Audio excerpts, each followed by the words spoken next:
ఆయనకున్న ఒకే ఒక్క నీడ ఆ ఇల్లు. అది కూడా ఆయన చేయి జారిపోతుంది కదా డాడీ. ఆయన పరువు ప్రతిష్ట నాశనమైపోతుంది. ఇంట్లో నుంచి పంపించేస్తారు కదా డాడీ. నాకున్న ఒకే ఒక్క జ్ఞాపకం ఇదొక్కటే. దయచేసి ఈ ఒక్క ఫోటోని తీసుకెళ్ళనిస్తారా ప్లీజ్? తీసుకువెళ్ళండి.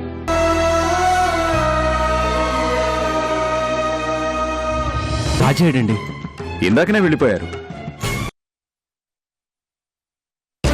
ఆ ఇంటిని బ్యాంక్ వాళ్ళు స్వాధీనం చేసుకుని మీ ఆయన్ని రోడ్డు మీదకి నెట్టేశారంట.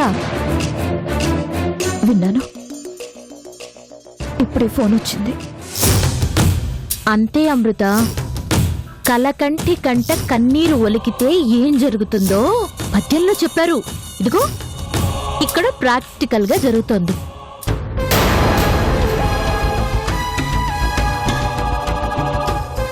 నీకెంత ద్రోహం చేశాడు, ఎంత ఏడిపించాడు. నువ్వు పెట్టిన కన్నీళ్లు వృధాగా పోతాయా? అవే ఇప్పుడు శాపంగా మారి నీ భర్తకి ఈ పరిస్థితి తీసుకొనొచ్చాయి. వదిలే భార్గవి, ఇప్పుడు ఆ విషయాలని ఎందుకు? ఆయన బాగుండాలని కోరుకుంటాను కానీ ఆయనకి కష్టం రావాలని కోరుకోను కదా. అది నీ గొప్పతనం, నీ మంచితనం అమృత. అయినా నువ్వేం కోరుకున్నావు? తాళి కట్టిన భార్యని గౌరవించమన్నావు. పెళ్లి చేసుకున్నందుకు ఆ బంధాన్ని అపవిత్రం చెయ్యొద్దు అన్నావు. విన్నాడా? లేదే. చివరికి కన్న కూతురు పెళ్ళయ్యేంత వరకైనా కరుణకి దూరంగా ఉండమని అడిగావు. కాని విన్నాడా?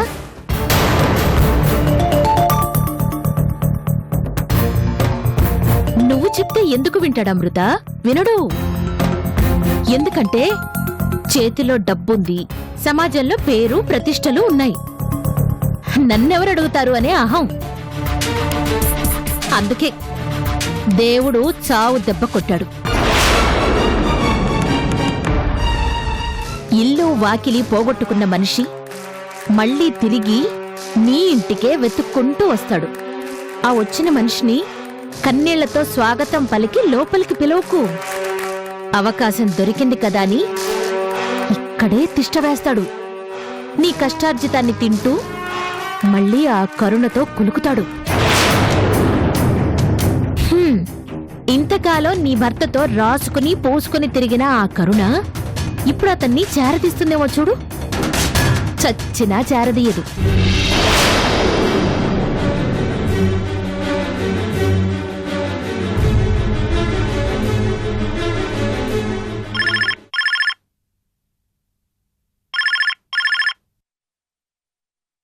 హలో. అమ్మా అమృత, నేనమ్మా మూర్తిని. చెప్పండి బాబాయ్. జరిగింది నీకు తెలిసే ఉంటుందనుకుంటాను. రాజా గురించి నువ్వేం కంగారు పడకమ్మా. తను మా ఇంట్లోనే క్షేమంగా ఉన్నాడు. అలాగా? ఇది కూడా ఆయన ఇచ్చిన ఇల్లే కదమ్మా, పరాయి ఇల్లు కాదు. నువ్వు రాజాను కలవాలనుకుంటే సరాసరి ఇక్కడికే రా అమ్మా. సరే బాబాయ్, ఉంటాను. ఏంటమృత? ఎవరు? మూర్తి గారు. ఆయన ఇప్పుడు మూర్తి గారు ఇంట్లో ఉంటున్నారట. అవునా? దేవుణ్ణి మనం నమ్మనంత మాత్రాన, పూజించినంత మాత్రాన ఆయన దేవుడు కాకుండా పోడు.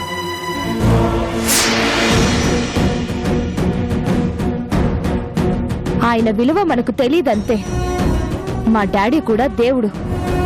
ఆయన విలువ నీకు మా మమ్మీకి తెలియకపోవచ్చు, కానీ ఆయన్ని గౌరవించేవాళ్లు, పూజించేవాళ్లు చాలా మంది ఉంటారు. ఏంటి ఇక్కడ చేరి మా మమ్మీని పొల్యూట్ చేస్తున్నావు? అను. అవును మమ్మీ, ఆవిడ ఎలాగో తన మొగుడిని పారిపోయేలా చేసుకుంది. ఇప్పుడు నిన్ను డాడీని కలవకుండా చేసి నీదే నా బ్రతికే అని చెప్పడం కోసం చాలా ట్రై చేస్తుంది. నా బ్రతుకు సంగతి తర్వాత. రేపు నీ లైఫ్ ఏంటో తెలుసుకో. మీ డాడీ వల్లే నీ పెళ్లి ఆగిపోయింది. కనీసం అదైనా నీకు గుర్తుందా? నీకోసం మీ అమ్మ ఎన్ని కష్టాలు పడుతుందో అర్థమవుతుందా? నువ్వేమీ మా కుటుంబ విషయాల గురించి మాట్లాడవలసిన అవసరం లేదు. మా అమ్మా నాన్నలు మళ్ళీ ఎక్కడ కలుస్తారో అని భయంతో వచ్చి ఎక్కడ పొగ పెట్టాలని చూస్తున్నావు? నీ జిత్తులు మా మమ్మీకి తెలియదేమో కానీ నాకు బాగా తెలుసు. అను, ఏంటో మాటలు? అసలు నువ్వెందుకు మమ్మీ ఈవెంట్ ఎంకరేజ్ చేస్తున్నావు? డాడీకి జరిగిన నష్టం గురించి నువ్వెక్కడ బాధపడతావో, ఎక్కడ నీ మనసులో డాడీ మీద సింపతి వస్తుందో అని ఇక్కడికొచ్చి ఎలా రెచ్చగొడుతుందో చూడు. నేను రెచ్చగొట్టకపోయినా మీ మమ్మీకి జరిగిన అవమానం తెలీదా? నువ్వంటే మీ డాడీ మీద అభిమానంతో అన్యాయం జరిగినా పట్టించుకోవు, కానీ మీ మమ్మీకి అర్థం కాదా? ముందు నువ్వు నోరు మూసుకుని బయటకు వెళ్ళు. అను, పెద్ద త్రూ చిన్న త్రూ లేకుండా ఏంటో మాటలు? అవతల డాడీకి అంత పెద్ద నష్టం వచ్చి ఆయన కష్టాలు పాలైతే వచ్చి జరిగిందేదో జరిగిపోయింది, ఈ టైంలో నువ్వే ఆదుకోవాలి అని చెప్పాల్సింది పోయి ఆయన్ని ఇంటికి రానీకో అని చెబుతుంది. ఈవిడే పెద్ద మనిషి మమ్మీ. ఎవరో ముఖపరిచి ఉన్న వాళ్లకు కష్టం వస్తేనే అయ్యో పాపం అంటావే, అలాంటిది డాడీకి కష్టం వస్తే చూస్తూ ఊరుకుంటామా? నువ్వు ఎక్కడ జాలి పడతావో అని ముందుగా వచ్చి నీ మనసును పాడు చేస్తోంది. నిన్ను చివరకు ఏ స్థితికి తీసుకొచ్చిందో చూడు. ఇంకా ఏ స్థితికి తీసుకుని వెళ్తుందో తెలీదు. డాడీకి ఎవరి సాయం అవసరం లేదు మమ్మీ, కానీ నీకు మాత్రం ఈవిడి నుంచి రక్షణ కావాలి. అది చూసుకో.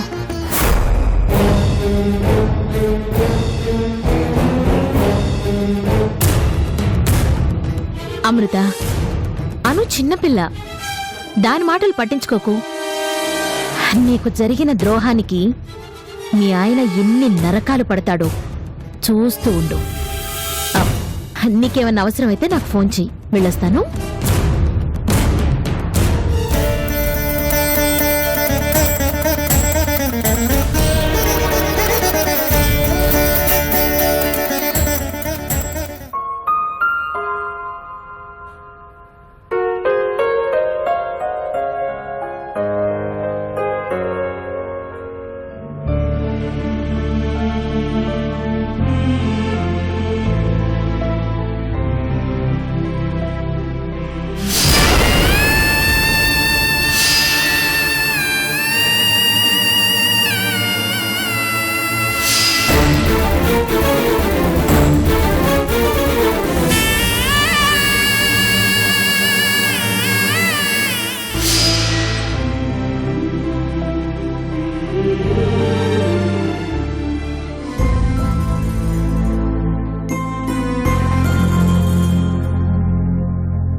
రాజా, కాఫీ తీసుకో.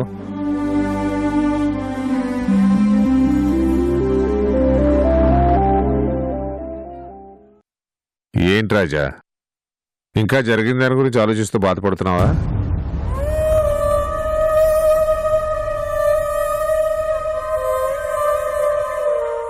జరిగింది ఏదో జరిగిపోయింది, వదిలే. ఇంకా ఎందుకు దాని గురించి ఆలోచన? ఎలా మర్చిపోమంటారు మూర్తి గారు? 10 మంది మనుషుల మరణం, కొన్ని కుటుంబాల ఆక్రందన, 25 ఏళ్ల నా శ్రమ, ఇవన్నీ ఎలా మర్చిపోను?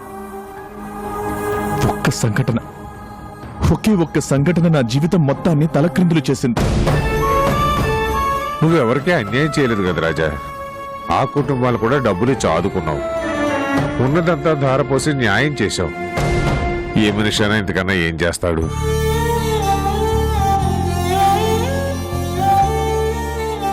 నీ వలన ఎంతవరకు వీలవుతుందో అంతా చేశావు, ఇంకా ఎందుకు దిగులు పడతావు? అసలు ఎందుకు మూర్తి గారు ఇలా జరిగింది? మన తెలివితేటలు, మన అనుభవం, ఇవన్నీ ఏమయ్యాయి? ఎన్ని బిల్డింగ్లు కట్టాం, ఎన్ని అవార్డ్స్ అందుకున్నాం, అలాంటిది ఇలా. బాధపడకు రాజా, మన టైం బాగలేదు, అలా జరిగింది. అయినా ఇదేం శాశ్వతం కాదు కదా. నువ్వు మళ్ళీ ఎదుగుతావు, మళ్ళీ ఉన్నతమైన స్థితికి చేరుకుంటావు. ఆ నమ్మకం నాకుంది. నువ్వు రాజావి, రాజాలాగే నిలబడాలి.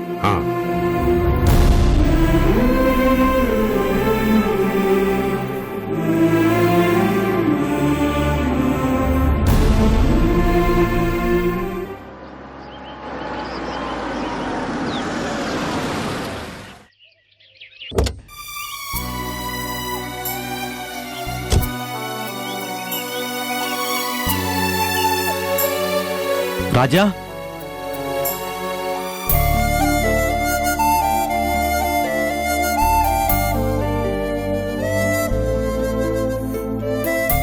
రండి అంకుల్. రాజా, నీకోసం నేను ఇంటికి వెళ్ళేసరికి వెళ్ళిపోయావన్నారు. నువ్వు ఇక్కడ ఉన్నావని తెలుసుకొని వచ్చేసరికి ఆలస్యం అయిపోయింది.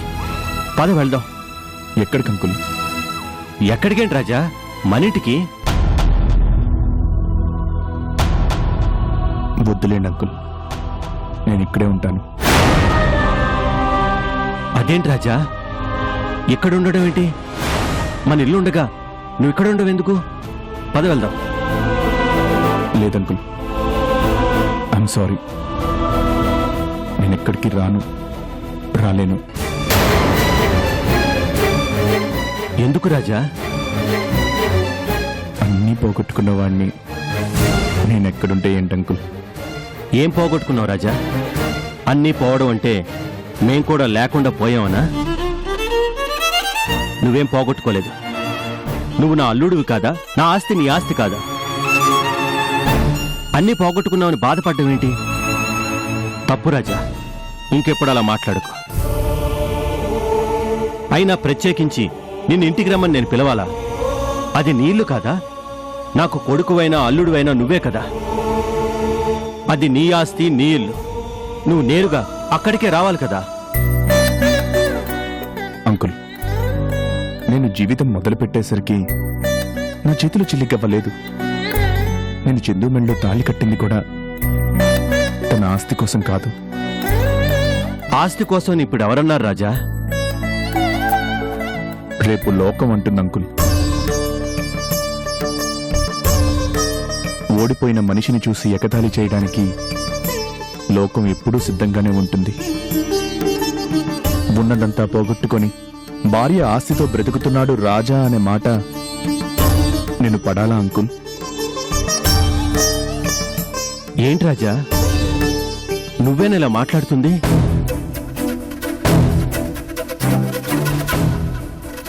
ఎవరో ఏదో అన్నారని నువ్వు బాధపడుతున్నావా? అయినా నువ్వు ఓడిపోవడం ఏంటి రాజా? నువ్వు ఓడిపోలేదు. నా మీదున్న అభిమానంతో మీరు నా ఓటంని గుర్తించట్లేదు అంకుల్. కోట్లు సంపాదించిన నేను కట్టు బట్టలతో బయటికి రావడం నా ఓటమి కాక మరేంటి?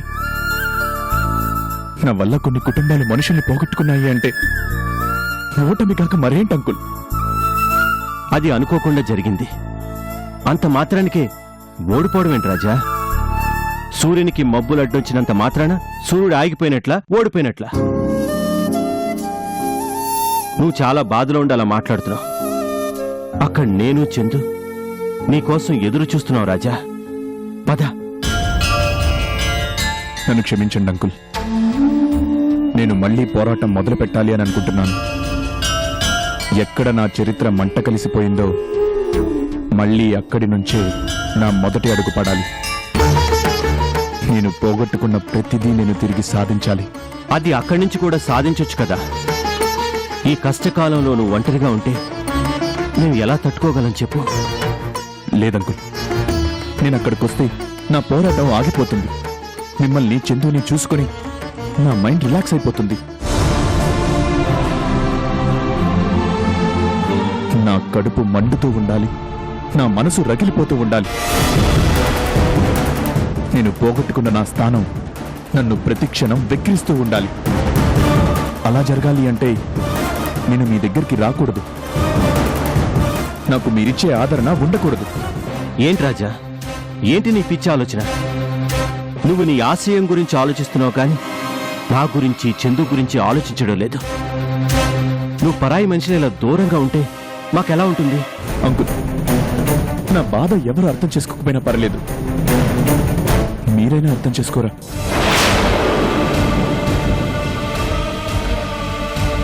రాజా చావ చచ్చి మామగారి పంచన చేరాడు అనే నింద నా మీద పడటం నాకు ఇష్టం లేదు అంకుల్. ఇది మిమ్మల్ని అవమానించడం కాదంకుల్, నన్ను నేను గౌరవించుకోవడం. ఈ విషయంలో నన్ను క్షమించండి. ఇంతకంటే ఎక్కువ ఇబ్బంది పెట్టకండి ప్లీజ్ అంకుల్. కృష్ణ గారు, ఆలోచిస్తే రాజా చెప్పింది కూడా నిజమేనండి. రాజా గెలిపే కదా మనం కోరుకునేది. రాజా ఎక్కడుంటే ఏంటి, ఇది కూడా రాజా ఇల్లే. నా కోసం రాజా ఏర్పాటు చేసిన ఇల్లు. తను అనుకున్నది సాధించడానికి పునాది ఇక్కడి నుంచే ప్రారంభం అవుతుంది. మీరెప్పుడూ రాజాకి శ్రేయోభిలాషులే. నిజంగా రాజాకి అవసరమైనప్పుడు అతన్ని ఆదుకోవడానికి మీకన్నా ఆప్తులు ఎవరున్నారు కృష్ణ గారు? ఒక మనిషి వినాశనానికి అహంకారం కారణమైతే ఒక మనిషి ఎదుగుదలకి ఆత్మాభిమానం ఆయుధం అవుతుంది. దాన్ని మనం కాదనకూడదు.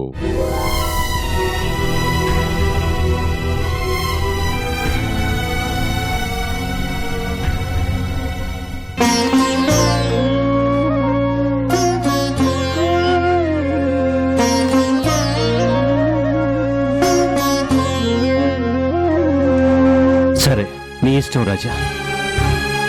ఇంతకంటే మాట్లాడడానికి కూడా నాకు అవకాశం లేకుండా చేశా. నీ ఇష్టం.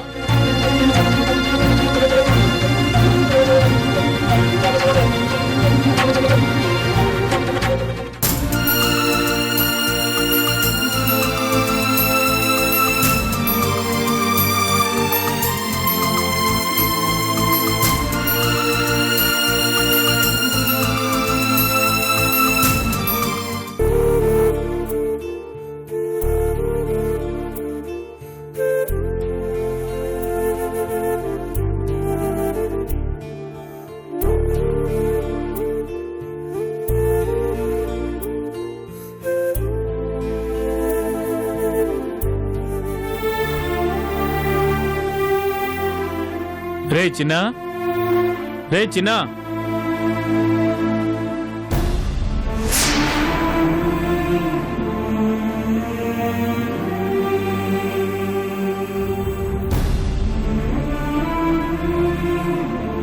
రే చిన్నా, ఏంట్రా అలా ఉన్నావు? ఏమైందిరా? రే నిన్నేరా, ఏం జరిగిందో చెప్పు. నా మీద నాకే కోపంగా ఉందిరా. ఎందుకురా? ఏ తల్లిదండ్రులైనా కొడుకు పుట్టాలి అని ఎందుకు కోరుకుంటారా? వాళ్ళకి కష్టం వచ్చినప్పుడు ఆసరాగా ఉంటాడు అనేగా. కదల్లేని పరిస్థితి వస్తే సేవలు చేస్తాడనేగా.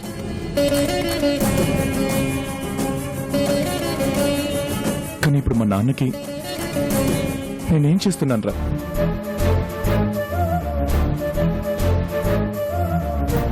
ఎలా బతికిన మనిషి ఏ పరిస్థితికి దిగజారిపోయారో చూడరా.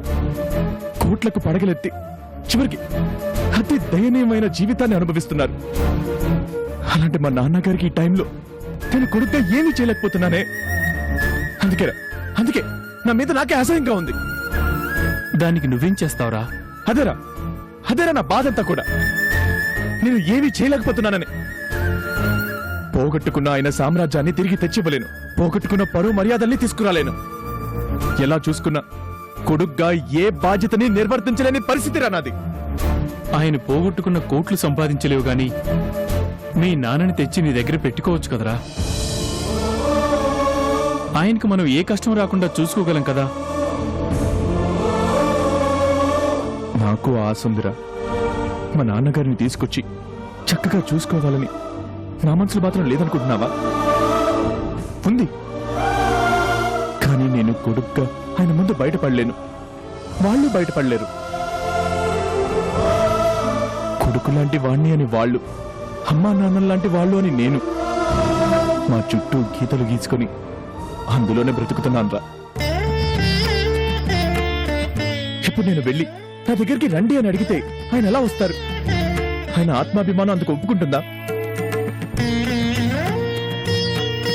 నిజంగా ఏం బతుకురా నాది. రే చిన్న, బాధపడకురా. సమస్యలనేవి వస్తూ ఉంటాయి, పోతూ ఉంటాయి. దానికెందుకురా దిగులు పడ్డాం? ఈ రోజు మీ నాన్నగారి పరిస్థితి బాగోలేకపోయినా రేపు మళ్ళీ బాగుండొచ్చు. రేపు మళ్ళీ ఆ స్థాయికి ఆయన అందుకోవచ్చు కదా. నా కన్నీళ్లు తెరవటం కోసం నువ్వు ఆ మాట చెప్తున్నావు, కానీ నీకు మాత్రం తెలియదురా. మళ్ళీ ఆయన ఆ స్థాయిని ఎలా చేరుకుంటారా? ఆఖరి రూపాయితో సహా అందరికీ కట్టేసి కట్టు బట్టలతో బయటకొచ్చారా?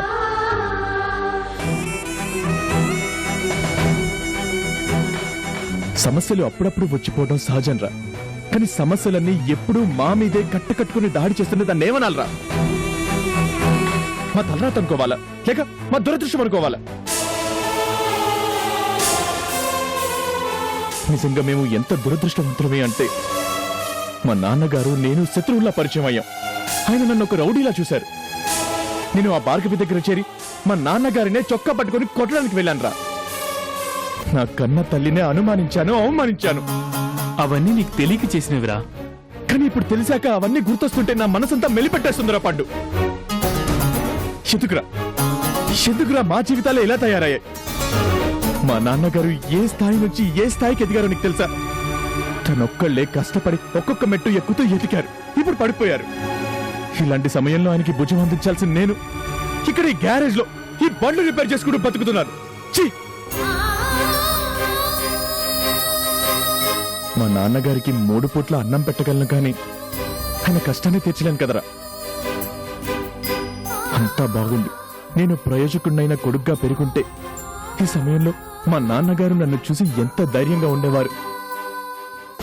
ఆ ధైర్యాన్ని ఆయనకి ఇవ్వలేని నా చేతకానితనానికి నాకు చాలా బాధగా ఉందిరా.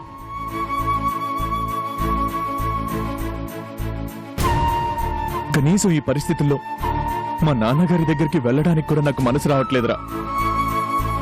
ఆయన్ని ఒక మహారాజులా చూసిన నేను ఇప్పుడు ఒక మామూలు మనిషిలా చూడాలంటేనే నాకు చాలా భయంగా ఉందిరా. ఆయన కళ్ళల్లోకి చూసే ధైర్యం కూడా నాకు లేదురా పండు. రే చిన్న, రే చిన్న, ఊరుకోరా, రేయ్, బాధపడకురా.